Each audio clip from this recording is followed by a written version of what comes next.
Hello friends, welcome in Shubham classes. मैं सुमन तिवारी, आपकी bio teacher.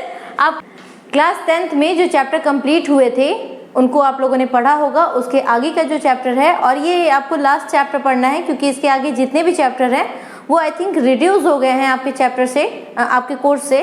तो चलिए देखते हैं आज कौन सा चैप्टर है। थोड़ा इंटरेस्टिंग है, ध्यान से पढ़िएगा।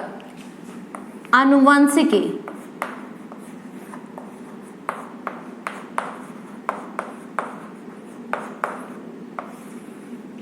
आनुवंशिकी एवं जैव विकास।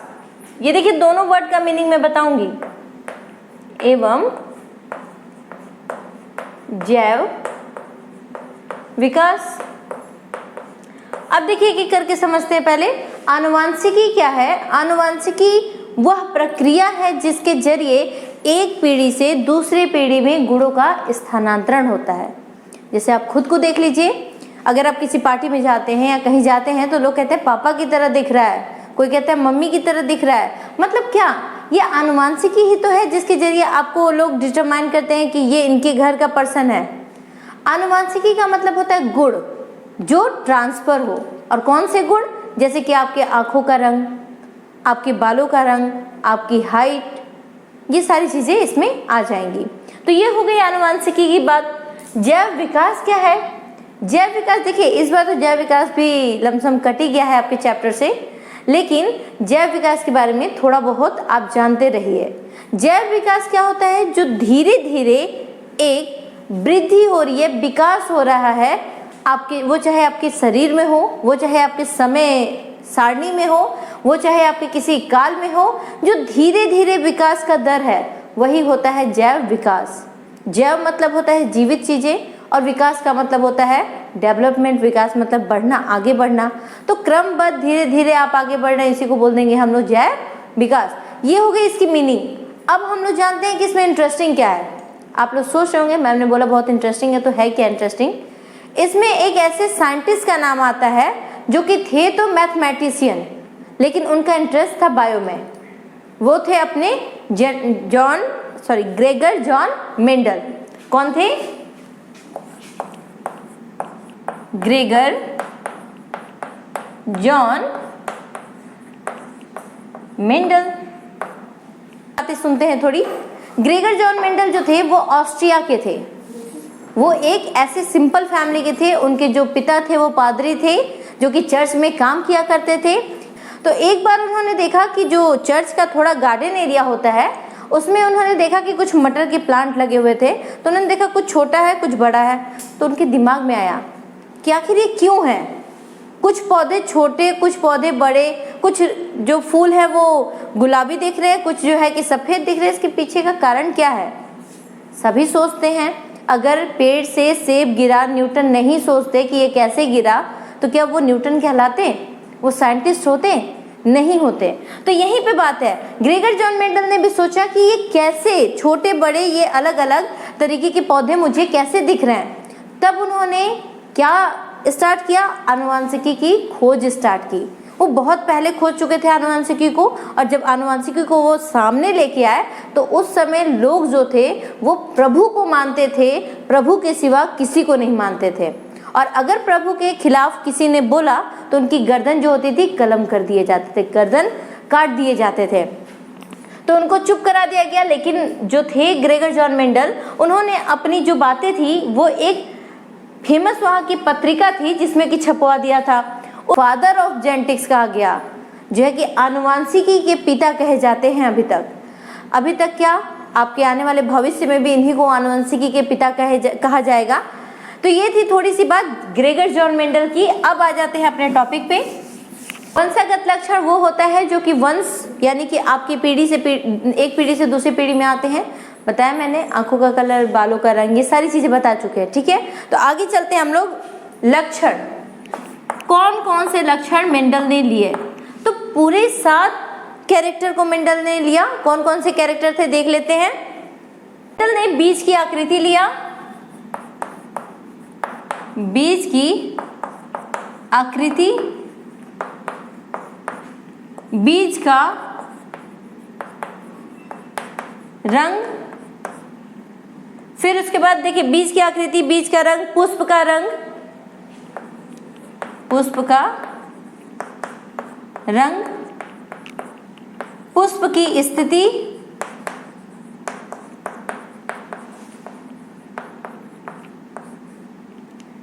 फिर हो जाएगा फली की आकृति, फली का रंग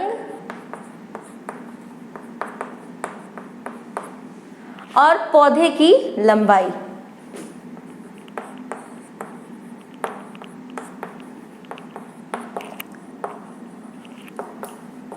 ये देखिए आपके 7 लक्षण कौन कौन से हो गए? बीज की आकृति, बीज का रंग, पुष्प का रंग, पुष्प की स्थिति, फली की आकृति और फली का रंग, पौधे की लंबाई। ये 7 कैरेक्टर उन्होंने लिया अपने एक्सपेरिमेंट के लिए। और एक चीज और जान जाइए कि इनका जो एक्सपेरिमेंट था वो पूरे 7 साल चला था। 7 साल बाद इनको थोड़ी बहुत जो एक एक्सपेरिमेंट का रिजल्ट मिलता है वो मिलना स्टार्ट हुआ। तो देख लीजिए कौन कौन सा इसमें क्या होगा।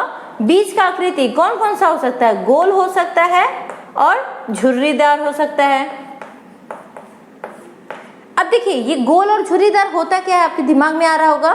तो 2 चीजें होती हैं, कौन कौन सी? प्रभावी लक्षण और अप्रभावी लक्षण। ठीक है, प्रभावी लक्षण और अप्रभावी लक्षण। तो प्रभावी लक्षण कौन सा है?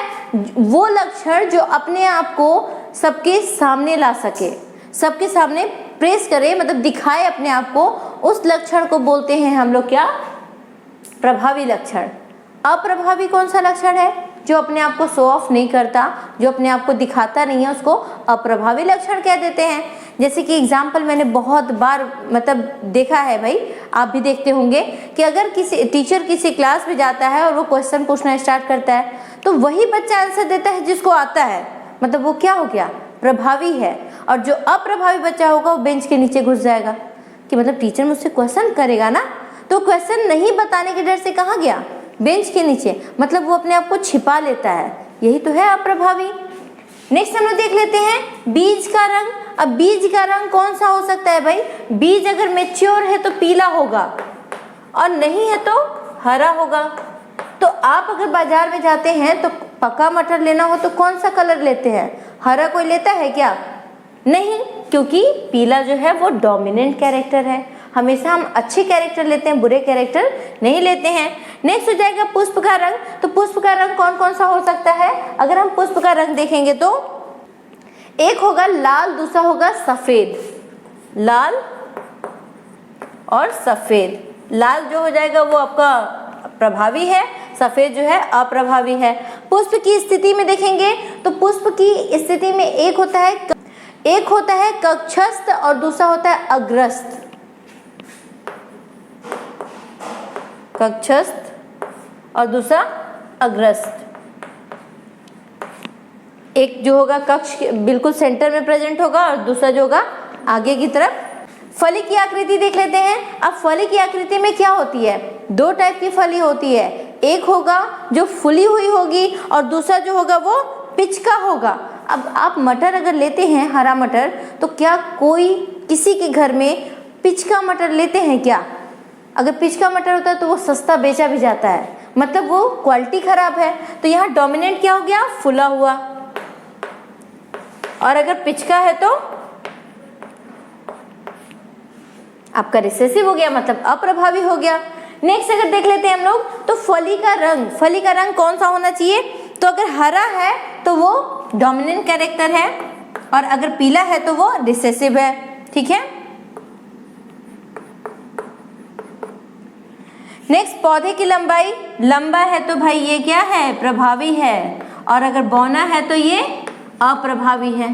तो ये आपने देखा 7 इसके गुण जो मेंडल ने लिए थे अपने एक्सपेरिमेंट के लिए। तो इसको मैं अगर आप नोट कर ली हो तो इसको हटा देती हूँ। अब देखिए मेंडल की जो है कि सफलता के क्या कारण थे ये जान जाते हैं। मेंडल की सफलता के ये कारण थे कि पहली बात कि मेंडल ने जो पौधा सेलेक्ट किया था, यानी कि इसका नाम क्या था? Pisum sativum.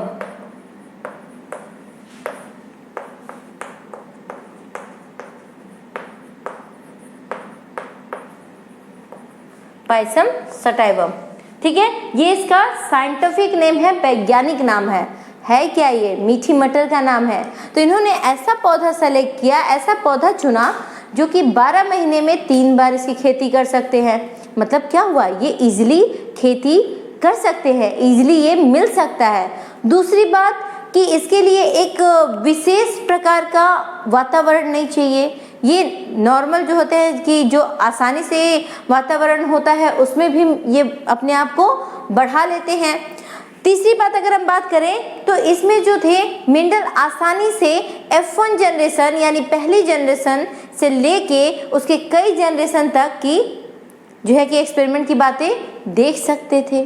ठीक है, तो ये सब कारण थे जिसकी वजह से मेंडल को सफलता मिली। अब देख लेते हैं हम लोग नेक्स्ट पॉइंट। अब मेंडल के जो है एक चीज देख लेते हैं हम लोग, मेंडल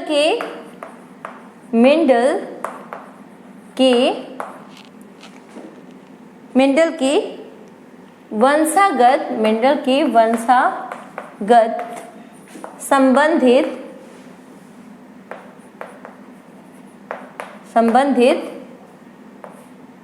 जो है कि संबंधित संकरण।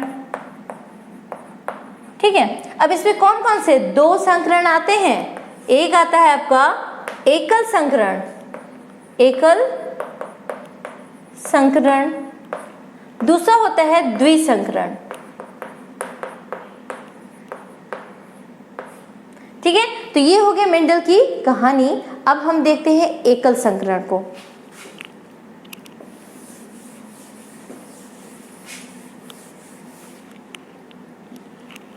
एकल संकरण, देखिए एकल संकरण क्या होता है?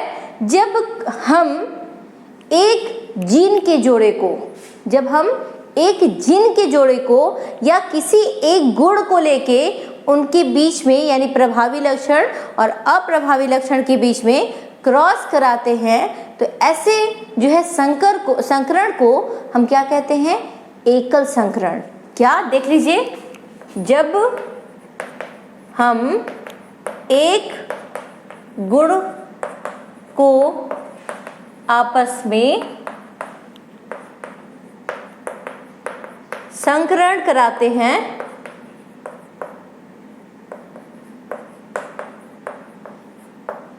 तो उसे एकल संकरण कहते हैं। एकल संकरण कहते हैं। ठीक है, एकल संकरण कहते हैं। जैसे कि क्या ले ले, लंबाई ले लेते हैं। चलिए, लंबाई भी तो एक गुण है, ले लेते हैं लंबाई। अब लंबाई ले लिया तो पहले लेते हैं कैपिटल टी, ये क्या हो गया? प्रभावी लक्षण। ठीक है, प्रभावी लक्षण। अब हम ले लेते हैं स्मॉल टी, ये क्या हो गया? अप्रभावी लक्षण।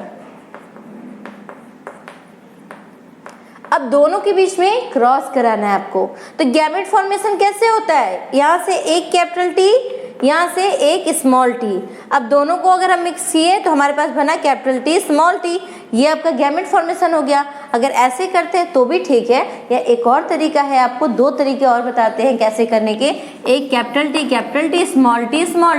अब देखिए, इसको ले गए, यहाँ बना हमारे पास कैपिटल टी स्मॉल टी, फिर वापस नीचे ले जाइए, यहाँ ले जाइए capital T small T, again इसको नीचे ले जाइए और यहाँ ले जाइए कैपिटल टी स्मॉल टी, और यहाँ से नीचे लाइए और जहाँ पे नहीं हुआ है वहाँ लेके जाइए, यानी कैपिटल टी स्मॉल टी। आपको आंसर क्या मिला? सभी के सभी जितने भी पौधे थे 100% जो पौधे हैं वो क्या हैं? संकर पौधे हैं। क्या हैं?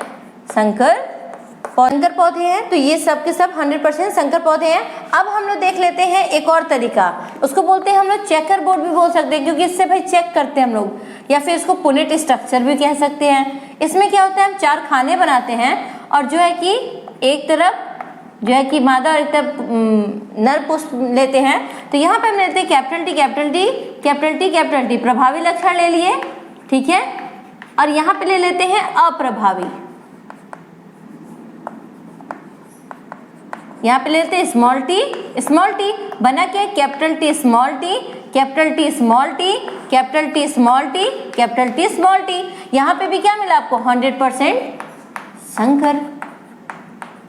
ठीक है, तो अगर संकर है तो उसको हम लोग बोल देते हैं प्रभावी लक्षण, क्योंकि देखिए यहाँ पे हमेशा प्रभावी लक्षण, जो मेंडल के 3 लॉ हैं उसके अकॉर्डिंग हमेशा प्रभावी लक्षण सामने आते हैं, अप्रभावी अपने आप को छिपा लेता है। तो ये हमारे पास ये कौन सा पीढ़ी मिल गया, ये जो मिला है इसको हम लोग बोलते हैं F1 पीढ़ी, फर्स्ट पीढ़ी है, इसलिए इसको बोल दिए F1 पीढ़ी। अभी यहाँ पे कहानी खत्म नहीं हुई है, अब कहानी शुरू हुई है। यहाँ देखिए अब हमारे पास बन गया गैमेट। अब गैमेट को क्या कराते हैं हम लोग, स्वपरागण कराएंगे।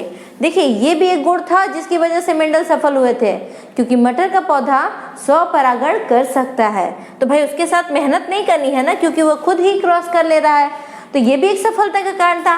अब देखिए हमारे पास रिजल्ट क्या मिला था, capital T small T, capital T small T. अब देखिए इनको जब हम फिर से क्रॉस कराते हैं तो मिला हमारे पास capital T small T, small T small T, capital T small T, यहाँ पे कैपिटल टी कैपिटल टी।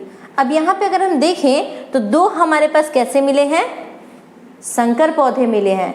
एक जो मिला है हमारे पास कैसा मिला है, पूर्ण प्रभावी मिला है, और एक जो हमारे पास मिला है पूर्ण अप्रभावी मिला है। तो यहाँ पे 2 वर्ड आते हैं जिनको हम लोग बोलते हैं जीनोटाइप और फिनोटाइप। जीन टाइप भी बोल सकते हैं और फिनोटाइप मतलब होता है भाई प्रभावी लक्षण। जीनोटाइप और फिनोटाइप समझ लेते हैं क्या है, जीनोटाइप और फिनोटाइप।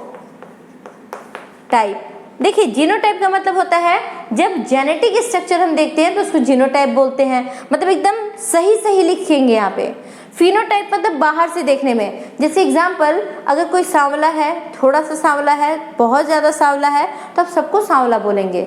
ये देख के मतलब बाहर से अगर देख के किसी चीज़ को आप बता रहे हैं तो उसको हम लोग बोल देते हैं क्या, फिनोटाइप। और अगर आप उसका जेनेटिक्स देख रहे हैं तो उसको बोलेंगे जीनोटाइप। दोनों के दोनों रेशियो अलग अलग आएंगे। कैसे, देखिए यहाँ पे फिनोटाइप अगर हम बात करते हैं तो इसका रेशियो हो जाएगा 3:1, क्योंकि ये तीनों के तीनों लंबे कहे जाएंगे, ये तीनों के तीनों लंबे कहे जाएंगे। ऐसा थोड़ी होगा कि कोई 6 फीट का है तो आप कहेंगे बहुत लंबा है, कोई जो है कि 5-9 होगा तो कहेंगे लंबा है, ऐसा थोड़ी कहेंगे। सबको क्या कहेंगे, लंबा है, मतलब सबके सब लंबे कहे जाएंगे। तो यहाँ पे क्या है, देखने से 3 के 3 लंबे दिख रहे हैं और एक प्योर बौना दिख रहा है, तो यहाँ पे फिनोटाइप हो गया 3:1। लेकिन अगर जीनोटाइप की बात करते हैं, जीनोटाइप की बात करते हैं तो यहाँ पे हो जाएगा 1:2:1। एक प्योर लंबा है, 2 संकर है और एक प्योर बौना है। तो ये हो गई मेंडल के फर्स्ट लॉ की कहानी। अब दूसरा लॉ देख लेते हैं, यानी कि फर्स्ट लॉ की कहानी नहीं, ये पहला क्रॉस है, संकरण है। और दूसरा देख लेते हैं, दूसरा संकरण क्या है, दूसरा द्विसंकरण। संकरण, अब देखिए द्विसंकरण में क्या होता है, जब हम 2 गुणों को लेते हैं, 2 गुणों को लेके क्रॉस कराते हैं तो उसको हम लोग बोलते हैं द्विसंकरण।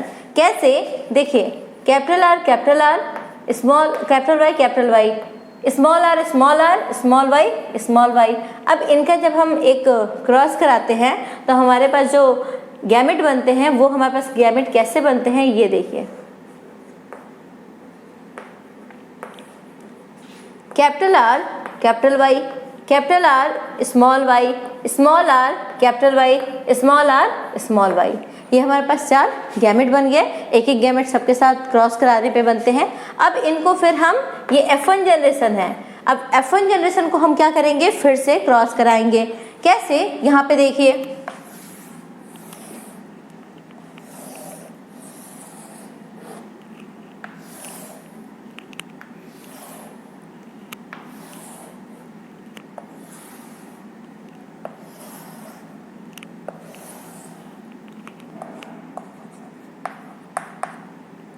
यहाँ देखिए capital R capital Y, capital R small R capital Y small Y, capital R capital Y, capital R small R capital Y small Y. अब देखिए capital R capital R capital Y ये बन गया। इसका इसके साथ कराते हैं, फिर इसका इसके साथ करेंगे capital R capital Y small Y, फिर इसका इसके साथ कराएंगे capital R small R capital Y, फिर इसका इसके साथ कराएंगे कैपिटल आर स्मॉल वाई। ठीक है, अगेन इसका हम इसके साथ कराएंगे capital R capital Y small Y, फिर इसका इसके साथ कराएंगे कैपिटल आर स्मॉल वाई, फिर कैपिटल आर स्मॉल आर और कैपिटल वाई स्मॉल वाई, फिर कैपिटल आर स्मॉल वाई, फिर इसका कराएंगे किसके साथ, इसके साथ capital R small R capital Y, capital R small R capital Y small Y, capital R small R capital Y, और फिर कराएंगे कैपिटल आर स्मॉल वाई और स्मॉल वाई।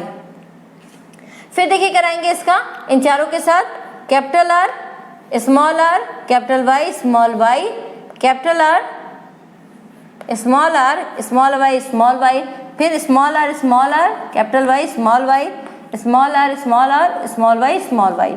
तो देखिए यहाँ पे आपको जब रेशियो मिलता है तो फिनोटाइप आपका क्या हो जाता है 9:3:1। आपसे यही पूछता है, फिनोटाइप ही पूछता है, इसका जीनोटाइप नहीं पूछता है। फिर भी जानते रहिए जीनोटाइप होता है 12:12, 24:1, 1:2:2, 1:1 ऐसे पूरा बढ़ते जाएगा। तो ये होता है इसका जीनोटाइप। मेंडल की जो है कि क्रॉस वाली कहानी खत्म होती है। इसके बाद की जितनी कहानियां हैं हम नेक्स्ट क्लास में जानेंगे। तब तक के लिए बाय, और अगर अच्छा लगा वीडियो तो लाइक और शेयर करिए।